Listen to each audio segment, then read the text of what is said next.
Shalom Jemaat yang dikasihi Tuhan, kami bersuka cita menjumpai Anda semua pada hari ini. Kami menyambut dengan sukacita bagi Anda yang baru pertama kali hadir dalam ibadah Abba Love Bali. Selamat datang dan selamat beribadah. Berikut beberapa informasi dalam minggu ini.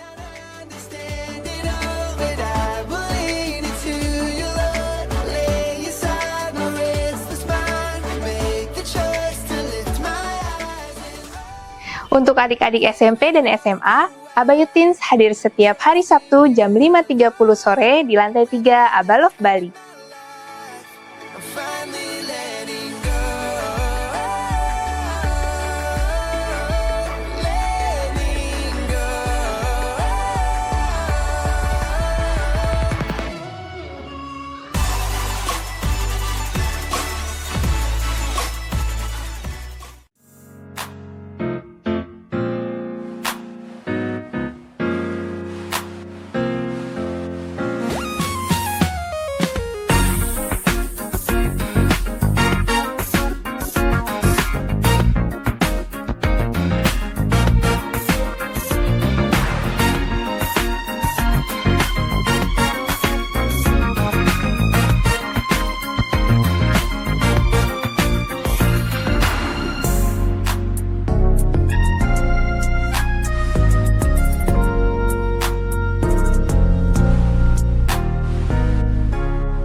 Jangan lupa, mahasiswa dan profesional muda untuk hadir di Abba Youth Pro setiap hari Minggu jam 11 pagi di lantai 3 Abba Love Bali.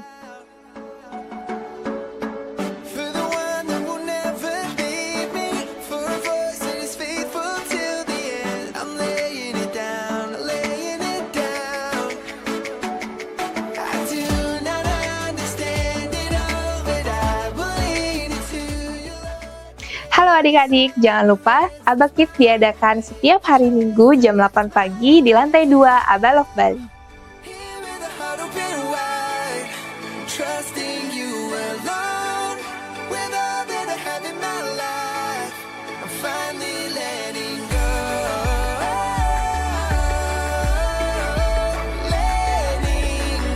Tema kita tahun ini semakin kuat, semakin berdampak.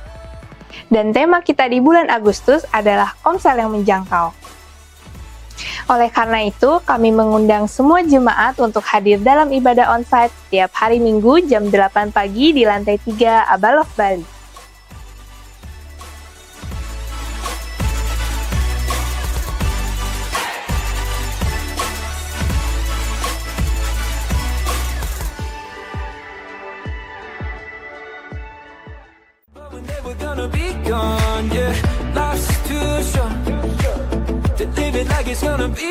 It's about time and how we spend it.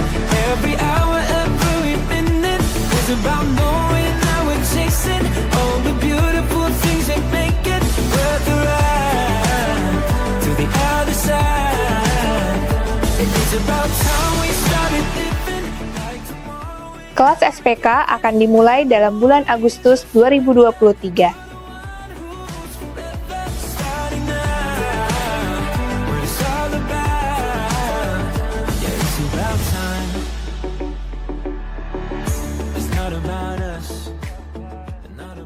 Untuk pendaftaran, silakan mendaftar ke Saudari Betsy.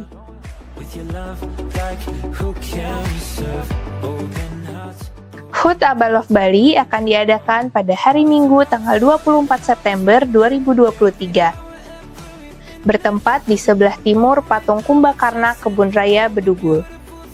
Untuk informasi pendaftaran, dimulai tanggal 6 Agustus dan ditutup pada 10 September 2023. Silahkan mendaftar kepada Saudari Gracia di ibadah umum dan Saudari Ita di ibadah Youth Pro dan Teens. Bagi Bapak Ibu yang rindu memberikan door prize pada HUT Abba Love, bisa menghubungi Ibu Mary dan Ibu Putu. Demikianlah Abba News pada minggu ini, semakin kuat, semakin berdampak. Tuhan Yesus memberkati.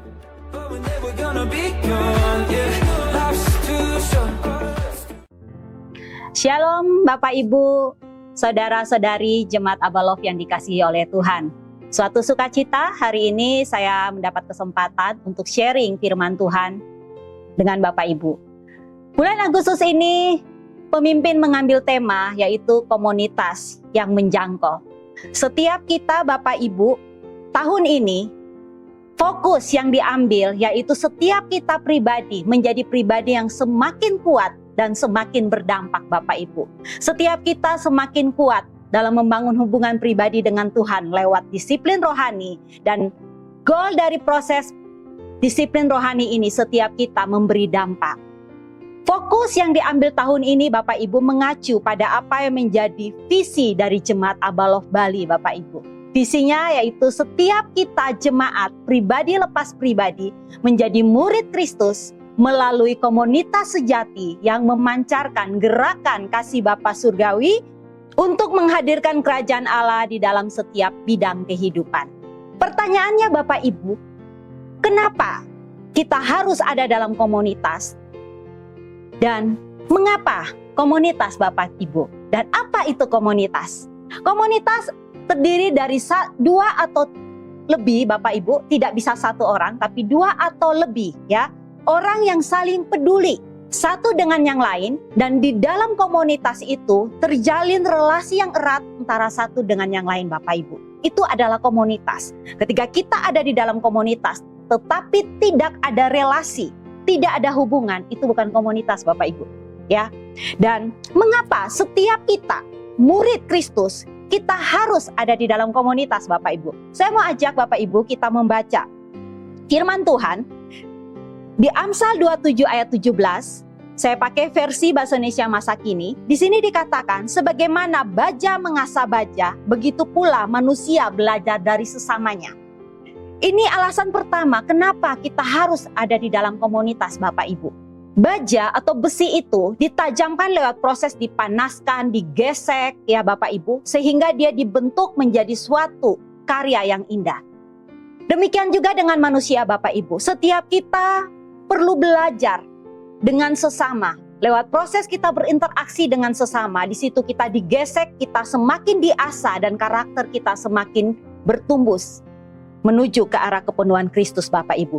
Jadi komunitas adalah wadah untuk seseorang bertumbuh dan mempraktekkan gaya hidup saling Bapak Ibu. Dan yang kedua Bapak Ibu, di Matius 18 ayat 20 dikatakan, sebab di mana 2 atau 3 orang berkumpul dalam namaku, di situ aku ada di tengah-tengah mereka. Akunya huruf besar Bapak Ibu, berarti Tuhan ada di tengah-tengah 2 atau 3 orang berkumpul Bapak Ibu. Ini berbicara, ayat ini berbicara komunitas Bapak Ibu. Jadi komunitas adalah tempat wadah untuk Kristus mengekspresikan dirinya. Bagaimana Kristus mengekspresikan dirinya? Yaitu melalui setiap kita pribadi lepas pribadi yang ada di dalam komunitas tersebut. Dengan mempraktekkan, mengekspresikan karakter Kristus, bagaimana kita belajar mengasihi, bagaimana kita belajar mengampuni, bagaimana kita belajar menerima satu dengan yang lain Bapak Ibu. Dan goal dari komunitas itu Bapak Ibu, pertama setiap kita bertumbuh serupa dengan Kristus. Ketika kita ada di dalam komunitas Bapak Ibu, goalnya setiap kita pribadi lepas pribadi, kita bertumbuh ke arah kesempurnaan Kristus. Kita bertumbuh sesuai dengan karakter Kristus. Yang kedua Bapak Ibu, bagaimana setiap kita pribadi lepas pribadi yang ada di dalam komunitas berfungsi. Berfungsi dalam hal apa Bapak Ibu?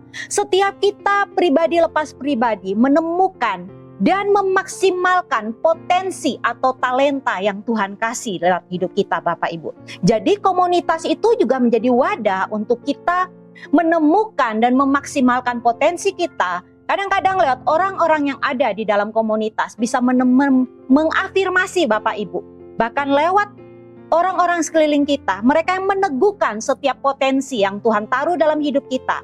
Dan lewat komunitas tersebut menolong kita untuk memaksimalkan setiap potensi yang ada dalam diri kita sehingga kita bisa berfungsi. Dan goal yang ketiga Bapak Ibu dari komunitas yaitu bagaimana setiap orang yang ada di dalam komunitas itu menjadi berkat. Ketika kita menjadi berkat Bapak Ibu, fokusnya bukan pada diri kita sendiri lagi.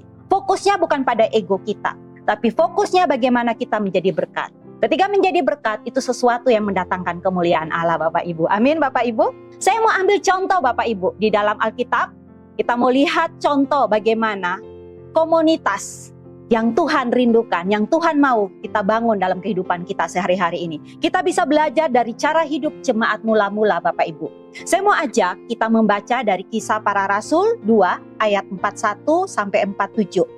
Saya bacakan bagi Bapak Ibu semua. Di sini dikatakan orang-orang yang menerima perkataannya itu memberi diri dibaptis, dan pada hari itu jumlah mereka bertambah kira-kira 3.000 jiwa. Mereka bertekun dalam pengajaran rasul-rasul dan dalam persekutuan, dan mereka selalu berkumpul untuk memecahkan roti dan berdoa. Maka ketakutanlah mereka semua, sedang rasul-rasul itu mengadakan banyak mujizat dan tanda. Dan semua orang yang telah menjadi percaya tetap bersatu, dan segala kepunyaan mereka adalah kepunyaan bersama. Ayat 45 mengatakan, dan selalu ada dari mereka yang menjual harta miliknya, lalu membagi-bagikan kepada semua orang sesuai dengan keperluan masing-masing. Dengan bertekun dan dengan sehati, mereka berkumpul tiap-tiap hari dalam bait Allah. Mereka memecahkan roti di rumah masing-masing secara bergilir dan makan bersama-sama dengan gembira dan dengan tulus hati, sambil memuji Allah, dan mereka disukai oleh semua orang, dan tiap-tiap hari Tuhan menambahkan jumlah mereka dengan orang yang diselamatkan. Luar biasa Bapak Ibu. Kisah 2 ini menuliskan bagaimana cara hidup dari jemaat mula-mula atau jemaat pertama Bapak Ibu. Bapak Ibu bisa melihat dari ayat 41 sampai 47 di Kisah Para Rasul 2 ini menuliskan bagaimana gaya hidup jemaat mula-mula. Bapak Ibu bisa melihat kalau saya merangkum apa yang menjadi gaya hidup dari jemaat mula-mula Bapak Ibu. Yang pertama, mereka bertekun dan bertumbuh dalam pengajaran rasul-rasul Bapak Ibu.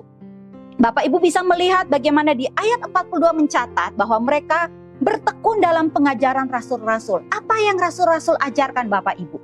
Yang rasul-rasul ajarkan berbicara tentang Injil, ya. Jadi di sini jemaat mula-mula ini bertekun dan bertumbuh dalam pengajaran rasul-rasul aja.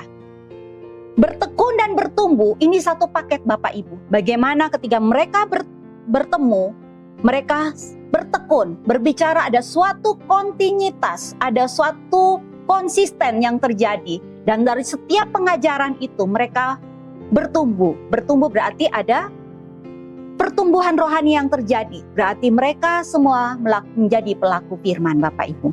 Yang kedua Bapak Ibu, gaya hidup jemaat mula-mula itu apa? Di sini dikatakan mereka bertekun dalam persekutuan. Persekutuan berbicara bagaimana mereka saling terkait antara satu dengan yang lain. Setiap pribadi lepas pribadi yang ada di dalam komunitas tersebut. Yang ketiga, bagaimana mereka membangun gaya hidup saling Bapak Ibu. Saling di sini berbicara bagaimana mereka saling mengajar, mereka saling menegur, mereka praktek mengasihi, ya. Kalau Bapak Ibu tadi ayat yang saya bacakan di awal, bagaimana mereka menjual harta mereka untuk membagikan kepada orang yang memerlukan sesuai dengan keperluannya. Jadi di situ saling memperhatikan. Dan yang keempat Bapak Ibu di sini mereka bertekun dalam memecahkan roti. Memecahkan roti berbicara tentang perjamuan. Bagaimana mereka selalu menghayati karya penebusan Kristus dan bertekun dalam berdoa. Bapak Ibu dari gaya hidup jemaat mula-mula ini, goalnya apa yang tercapai Bapak Ibu? Kita tadi lihat di ayat 47, di situ dikatakan bagaimana kehidupan jemaat mula-mula ini ketika berkumpul, mereka bukan cuma sekedar berkumpul tanpa ada target atau tujuan, tapi setelah mereka membangun gaya hidup tadi, goal yang mereka capai yaitu mereka menjadi berkat. Berkatnya apa Bapak Ibu? Di situ dicatat di Alkitab bahwa mereka disukai oleh semua orang karena hidup mereka menjadi berkat. Hidup mereka mendatangkan kemuliaan Allah. Ketika kita mendatangkan kemuliaan Allah Bapak Ibu, tidak mungkin hidup kita menjadi batu sandungan bagi orang lain. Dan yang kedua, bagaimana Tuhan menambahkan jumlah orang yang diselamatkan. Dari contoh kehidupan jemaat mula-mula ini Bapak Ibu, saya mau bawa Bapak Ibu melihat bahwa ciri komunitas sejati itu adalah komunitas yang pertama memiliki kesatuan Bapak Ibu. Ketika kita ada dalam satu komunitas, mari kita pastikan apakah komunitas itu memiliki kesatuan. Kesatuan apa Bapak Ibu? Bukan kesatuan gaya berpakaian, Bukan kesatuan dalam gaya rambut, bukan Bapak Ibu. Tapi kesatuan yang pertama, kesatuan roh. Bagaimana setiap kita yang ada dalam komunitas, kita memiliki satu roh. Untuk memiliki satu roh, setiap kita balik lagi harus bertekun dalam pengajaran rasul-rasul. Bagaimana kita setia membangun kehidupan pribadi kita, disiplin rohani kita. Memiliki kesatuan visi Bapak Ibu ketika dalam satu komunitas. Memiliki kesatuan jiwa, berbicara kesatuan pikiran, kesatuan hati untuk kita melakukan apa yang menjadi target kita. Yang kedua Bapak Ibu, ciri komunitas sejati itu yaitu mempraktekkan gaya hidup saling. Apakah hari-hari ini ketika kita di dalam komunitas, kita mempraktekkan gaya hidup saling? Atau kita lebih banyak menuntut apa yang menjadi kebutuhan saya? Setiap anggota memperhatikan kebutuhan saya. Ketika kebutuhan saya tidak dipenuhin, ada sakit hati, ada hal-hal yang membuat kita mundur dari komunitas tersebut. Dan ciri komunitas yang ketiga, Bapak Ibu, komunitas sejati yang ketiga, di sini dikatakan tekun dan setia. Tekun dan setia berbicara tentang proses waktu, Bapak Ibu. Tekun dan setia berbicara ada harga yang harus dibayar. Tekun dan setia berbicara bagaimana kita mau dibentuk, diproses oleh orang-orang yang ada di dalam komunitas tersebut, Bapak Ibu. Dan lewat proses ini Bapak Ibu, di Abalof Bali setiap kita sebagai murid, kita harus tertanam di dalam komunitas sel Bapak Ibu. Apakah hari-hari ini setiap kita sudah tertanam di dalam komunitas sel? Dan komunitas itu bisa juga berbicara bukan cuma komunitas sel Bapak Ibu. Komunitas terkecil dalam hidup kita adalah keluarga. Hubungan suami istri, orang tua dan anak, itu adalah komunitas terkecil Bapak Ibu. Ketika kita di gereja, kita punya komunitas sel, itu adalah komunitas kita. Ketika kita bekerja Bapak Ibu, komunitas kita adalah di mana kita bekerja. Dengan rekan-rekan kerja kita, itu adalah komunitas. Ketika rekan-rekan yang sekolah, mahasiswa atau pelajar, lingkungan sekolah atau pelajar itu adalah komunitas setiap kita. Pertanyaannya, ketika kita sudah menyadari setiap kita adalah murid Kristus, apakah kita mengambil peran kita sebagai murid Kristus untuk memberi kontribusi bagi komunitas tersebut? Hari ini menjadi pertanyaan bagi setiap kita. Apa peran saya pribadi? Apa peran kita pribadi lepas pribadi ketika kita ada di dalam komunitas? Saya mau kasih tips, 3 tips Bapak Ibu dengan akronim SATSET. Ya, SATSET ini kepanjangan dari apa Bapak Ibu? Yang pertama, setiap kita pribadi lepas pribadi, pastikan kita sadar Bapak Ibu. Jadi peran saya yang pertama, peran kita pribadi lepas pribadi yang pertama, setiap kita sadar. Sadar untuk apa Bapak Ibu? Sadar akan apa? Yang pertama, kita sadar bahwa status setiap kita yang sudah menerima anugerah keselamatan, setiap kita adalah, status kita adalah murid Kristus. Yang kedua Bapak Ibu, kita sadar akan apa? Kita sadar bahwa setiap kita yang sudah menerima anugerah keselamatan, Tuhan menebus kita bukan hanya untuk kita diselamatkan dari hukum maut, ya, dari hukum dosa itu, hukum kekekalan, tapi untuk melakukan amanat agung. Jadi kita diselamatkan, ada visi yang Tuhan kasih bagi setiap kita untuk melakukan amanat agung. Jadi pastikan setiap kita sadar bahwa kita adalah murid Kristus dan kita dipanggil untuk melakukan amanat agung Bapak Ibu. Bukan berarti setelah saya terima Tuhan Yesus, ya udah saya sudah selamat. Tapi setiap kita bertanggung jawab untuk mengerjakan keselamatan yang Tuhan berikan dalam hidup setiap kita. Yang kedua Bapak Ibu, apa yang menjadi peran kita pribadi, lepas pribadi? Setelah kita sadar, yang kedua, sengaja Bapak Ibu. Sengaja buat apa Bapak Ibu? Sengaja untuk mengusahakan kesatuan itu. Jadi kesatuan itu tidak ucuk-ucuk terjadi dalam sebuah komunitas Bapak Ibu. Tetapi setiap pribadi yang ada dalam komunitas tersebut harus mengusahakan kesatuan itu. Suami istri harus mengusahakan, saling mengusahakan hubungan itu. Tidak bisa cuma suami atau istri yang mengusahakan hubungan tersebut, tapi harus ada proses untuk mengusahakan kesatuan. Bagaimana setiap kita yang ada di dalam komunitas sel kita harus juga mengusahakan hubungan, mengusahakan kesatuan itu. Dan yang kedua, sengaja apa? Melakukan praktek saling, Bapak Ibu. Praktek saling ini Bapak Ibu bagaimana kita saling mengasihi, kita saling memperhatikan, kita saling mengajar, kita saling menegur Bapak Ibu. Contoh ya, sengaja mempraktekkan saling Bapak Ibu.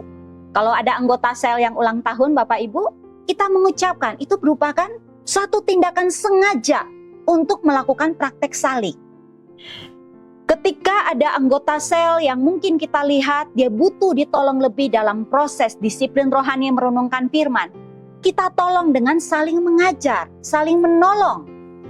Ketiga suami istri bagaimana untuk saling praktek saling, bagaimana kita membangun kesatuan itu dengan membangun komunikasi yang intens Bapak Ibu. Dan peran kita pribadi yang ketiga yaitu terencana. Ya, tadi yang pertama sadar, yang kedua sengaja, ya, dan yang ketiga terencana Bapak Ibu. Terencananya apa Bapak Ibu? Terencana bagi komsel itu atau komunitas itu merencanakan untuk melakukan amanat agung.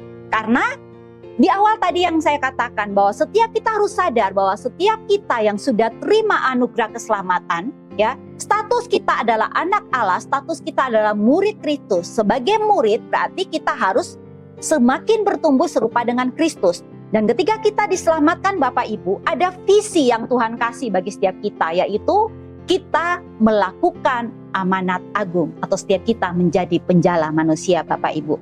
Jadi hari ini Bapak Ibu, apa peran setiap kita Bapak Ibu pribadi lepas pribadi dalam komunitas? Yaitu kita melakukan satset, ya. Sadar bahwa kita adalah murid Kristus, sadar bahwa setiap kita dipanggil untuk melakukan amanat agung. Yang kedua, sengaja membangun hubungan, membangun kesatuan, dan sengaja untuk mengusahakan praktek saling. Dan yang ketiga yaitu terencana, membuat program bagaimana kita menjangkau, membuat program bagaimana kita melakukan amanat agung Bapak Ibu. Bapak Ibu, saya mau kasih kesaksian saya pribadi, bagaimana saya sebagai pribadi mengusahakan satset itu di dalam komunitas terkecil saya yaitu keluarga, ya. Saya punya keponakan Bapak Ibu. Jadi kalau Bapak Ibu tahu berapa sebulan yang lalu kakak ipar saya meninggal. Dia meninggalkan 2 orang anak, yaitu anak usia kelas 1 SD dan kelas 3 SD. Jadi papanya adalah kakak saya, mamanya meninggal karena sakit kanker Bapak Ibu. Dalam proses sebelum mamanya meninggal, memang saya sama suami sudah berdiskusi bagaimana kita melakukan proses amanat agung ini terhadap keluarga dari kakak saya. Jadi sebelum dia meninggal itu, seingat saya 2 minggu atau 3 minggu sebelum meninggal itu, kami mengambil komitmen untuk setiap hari malam kami telepon keluarga ini, ya, kami mendoakan sampai akhirnya mereka bisa punya mesbah keluarga. Kami video call dengan keluarga ini, telepon, berdoa. Setelah itu kakak saya atau suami dari kakak ipar saya yang sakit ini mendoakan, anak-anaknya mendoakan. Setelah itu kita bless. Itu kita lakukan 2 minggu lebih sebelum kakak ipar saya meninggal Bapak Ibu. Setelah itu saya berpikir, ya, bagaimana anak-anak ini kita tolong. Memang kedua anak kakak saya ini atau keponakan saya ini sebelum mamanya meninggal pada waktu lebaran itu mereka dapat liburan ke Bali Bapak Ibu. Jadi waktu liburan ke Bali saya dapat ambil kesempatan malam hari sebelum mereka tidur, saya ajak ngobrol dan di situ saya banyak cerita, ya. Dan di ujung dari proses saya cerita tentang kebenaran firman, kedua keponakan saya ini terima Tuhan Yesus Bapak Ibu. Dan berlanjut dengan proses ketika mereka pulang, kami mengambil komitmen untuk kami mendoakan keluarga ini, khususnya kakak ipar saya yang sakit. Dan itu membuat keluarga ini punya mesbah keluarga lewat kami mentoring mereka lah. Setelah meninggal, saya berpikir bagaimana menolong keponakan saya, ya. Memang ada kakak-kakak saya yang di Kupang. Akhirnya saya melakukan bagian saya karena jarak ya Bapak Ibu ya. Jadi saya biasanya telepon, tanya kondisi kalian gimana, sudah belajar dan sebagainya. Dan kondisi dengan proses mama mereka baru meninggal dengan usia masih kecil, ya anak-anak juga pasti belum terlalu mengerti ya. Tapi saya melihat ada sesuatu yang anak-anak ini banyak cuma sekolah, habis itu nonton, main HP dan sebagainya. Sampai satu titik akhirnya seingat saya satu malam saya telepon, saya bilang kalian sudah belajar belum? kalian baca firman tidak? Karena waktu liburan terakhir mereka ke Bali, terakhir itu mereka minta dibelikan Alkitab, Bapak Ibu. Saya belikan mereka Alkitab, saya tanya, Alkitabnya dibaca tidak? Belum. Akhirnya saya bilang, oke, kalau gitu mereka panggil saya Ma Opi. Ma Opi akan ambil waktu, komitmen untuk setiap hari video call dengan kalian untuk baca firman sama-sama. Dan itu berjalan, akhirnya waktu saya telepon itu, saya bilang, oke, kalau gitu matikan TV, ambil Alkitab, kita baca firman. Ya. Dan waktu itu papanya atau kakak saya memang lagi tugas keluar kota, jadi kedua anak ini bersama dengan neneknya, nenek dari orang tua kakak ipar saya, dan ada satu penolong yang menolong mereka setelah mamanya meninggal. Jadi situ saya baca, saya bilang, seingat saya pertama kali saya baca dari Mazmur, Bapak Ibu, Mazmur 1, 6 pasal ya, kita baca gantian. Dari Mazmur itu saya tanya mereka dapat apa, yang mereka dapat sesuatu, akhirnya saya doakan mereka. Besoknya saya ambil waktu lagi bacanya, kita baca dari Amsal, Bapak Ibu. Dan proses ini saya melihat bahwa apa yang bisa saya lakukan, saya sengaja ya membangun hubungan itu. Saya sengaja praktek saling, Bapak Ibu. Dan setelah itu saya diskusi sama suami, saya bilang, mari kita jadikan ini menjadi program setiap malam. Kita janjian sama ponakan saya, jam 8 malam, saya akan telepon mereka untuk kita baca firman. Dan saya juga minta mereka mempersiapkan diri mereka. Untuk waktu baca, mereka matiin TV, mereka duduk ya, pegang Alkitab masing-masing untuk kita baca, Bapak Ibu. Ini adalah bagian dari bagaimana saya terencana melakukan amanat agung. Kesaksian ini Bapak Ibu, ini adalah bagian dari komunitas keluarga terkecil. Kita di Komsel Bapak Ibu, kita juga bisa melakukan program bagaimana kita menjangkau. Ketika kita datang ke komunitas sel Bapak Ibu, mari Bapak Ibu, kita praktekkan saling. Jangan kita menuntut, ya. Tapi kita praktekkan saling bagaimana. Hari ini saya datang ke Komsel, saya mau jadi berkat. Hari ini saya mau membagikan sesuatu. Hari ini saya mau mengusahakan kasih. Saya mau mengusahakan kesatuan. Hari ini saya mau membagi proses untuk saya sharing bahan saat teduh saya, Bapak Ibu. Banyak hal yang bisa kita lakukan ketika kita sebagai pelajar, kita sebagai mahasiswa, kita sebagai orang kantoran. Ketika kita datang ke kantor, mari kita sadar status kita adalah murid Kristus. Untuk kita melakukan amanat agung Bapak Ibu. Saya akan tutup dengan satu ayat Bapak Ibu. Pengkhotbah 4 ayat 12. Saya baca pakai versi firman Allah yang hidup. Di sini dikatakan orang yang berjalan seorang diri mudah diserang dan dikalahkan. Tetapi 2 orang akan dapat bertahan dan mengalahkan lawan. 3 orang lebih baik lagi. Tali 3 lembar tidak mudah diputuskan. Bapak Ibu, pengkhotbah ini berbicara bagaimana kita sebagai pribadi manusia tidak bisa hidup sendiri Bapak Ibu. Tapi kita butuh orang lain, kita butuh komunitas untuk berjalan bersama-sama. Kita butuh orang lain untuk mengasah kita dan membuat kita semakin bertumbuh ke arah kesempurnaan Kristus. Ketika kita ada dalam komunitas Bapak Ibu, itu menolong kita untuk bersama-sama mengerjakan amanat agung yang Tuhan berikan dalam hidup setiap kita. Dan kita punya kekuatan untuk melawan setiap tipu muslihat iblis Bapak Ibu. Hari ini saya mau mengajak setiap kita jemaat Abaloh. Pastikan setiap kita pribadi lepas pribadi, kita ada di dalam komunitas. Kita tertanam di dalam komunitas sel. Jika Bapak Ibu yang belum tertanam dalam komunitas sel, mari Bapak Ibu cari komsel yang terdekat. Hubungin pemimpin untuk Bapak Ibu boleh tergabung. Tapi komunitas terkecil kita adalah keluarga Bapak Ibu. Pastikan kita mengusahakan kasih, mengusahakan kesatuan, mengusahakan hubungan itu. Di dalam komunitas terkecil kita adalah keluarga. Karena di mana 2 atau 3 orang berkumpul, di situ Allah hadir mengekspresikan dirinya. Selamat mempraktekkan komunitas yang bergaya hidup kerajaan Allah, komunitas yang memberi dampak bagi orang lain. Tuhan Yesus memberkati.